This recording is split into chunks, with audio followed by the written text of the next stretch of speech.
Hey everyone, and welcome back to the channel. Today we're going to talk about why October is cursed for the stock market. Let's get right into it. October is a special month. It is a transitional month in the West as autumn slides relentlessly into winter. It also has the distinction of being the only holiday in which people are encouraged to dress up, scare each other, and extort candy with threats of mischief. The October effect, which is one of the most feared months in the financial calendar, has a special place in finance. The October effect is a market anomaly in which stocks tend to fall during the month of October. Because most statistics contradict the theory, the October effect is thought to be more of a psychological expectation than an actual phenomenon. Some investors may be concerned during October because some of the most significant historical market crashes occurred during this month. Let's take a look to see if there's any truth to the fear. The events that have given October a bad reputation date back over a century. The bank panic of 1907.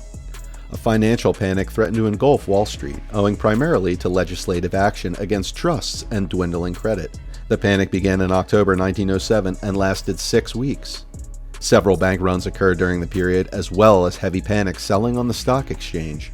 All that stood between the United States and a major crash was a consortium led by J.P. Morgan that did the work of the Federal Reserve before it existed. Stock market crash of 1929.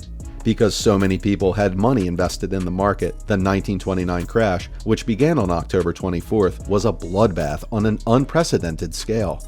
It left several black days in history, each with its own set of record-breaking slides. Black Monday.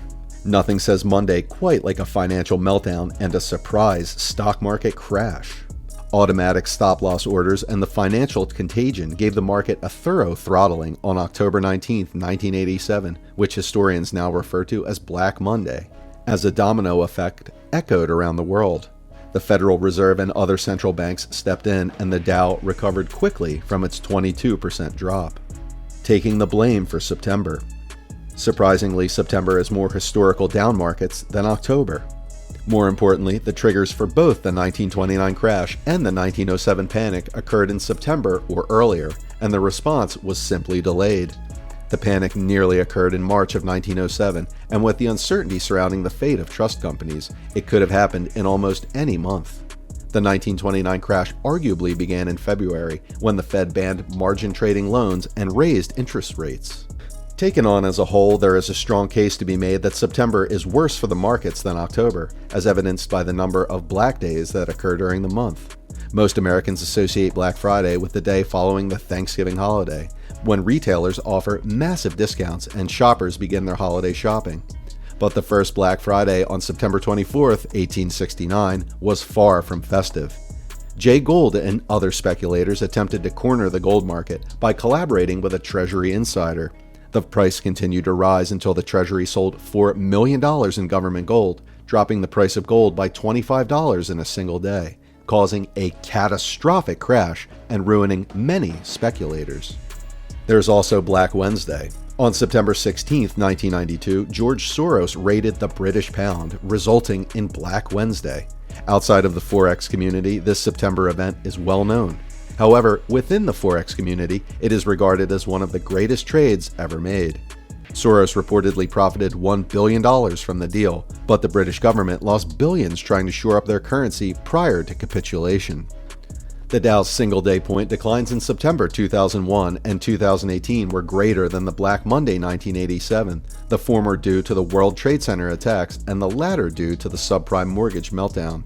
The 2008 crash had far-reaching consequences for the global economy, wiping out $1.2 trillion in a single day. Surprisingly, October has traditionally signaled the end of more bear markets than the start. Its negative perception may actually make it one of the better buying opportunities for contrarians. Slides in 1987, 1990, 2001, and 2002 all reversed in October, kicking off long-term rallies. Black Monday 1987 in particular was one of the best buying opportunities in the last 50 years.